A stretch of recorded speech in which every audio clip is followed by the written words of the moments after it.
Namaste everyone. Welcome to this important legal update. Today I want to guide you through a very important legal shield that every business owner and legal heir in India should know about.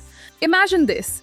You're running your own business, but suddenly the GST department freezes your personal bank account. Why? Because of tax dues owed by your late father, simply because you both use the same trade name. It sounds like a nightmare, doesn't it? Well, the Bombay High Court recently stepped in to say, no, this cannot happen. Let's look at the case of Naveen Vishwanathan and what it means for your rights. Now let's understand the background. Naveen Vishwanathan was operating his business under a specific name. His father, who had sadly passed away, used that same name for his own separate business. The GST department saw the same name and immediately jumped to a conclusion. They used Section 79 and Section 93 of the CGST Act to tell the bank, freeze the son's account and give us the money to pay off the father's debt. They treated the son's personal savings as a shortcut to recover old taxes. Here is where the guidance is crucial. The department relied on Section 93, which says that if a person dies, their successor is liable. But, and this is a big but, the law doesn't mean any relative is liable. Naveen argued in court that his business was a totally different legal entity. Just because he used the same trade name out of sentiment or branding, it didn't mean he inherited the tax defaults of a completely separate business registration. He challenged the idea that trade name equals legal liability. The Bombay High Court's ruling was clear and powerful.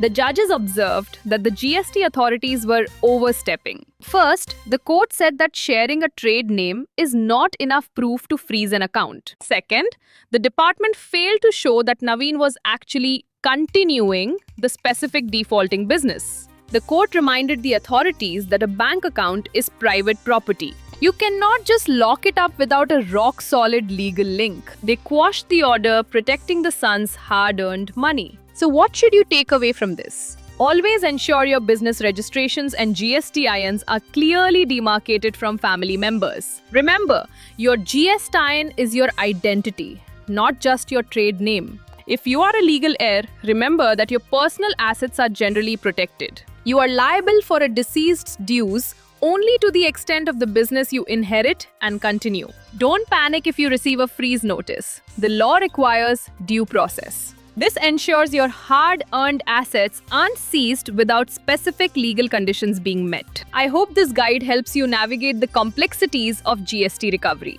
This ruling is a huge win for fairness and ensures that guilt by name has no place in our tax system. If you're dealing with similar notices, consult a professional and cite this Bombay High Court precedent. Stay informed, stay protected. Thank you for joining me today. I will see you in the next update. Jai Hind.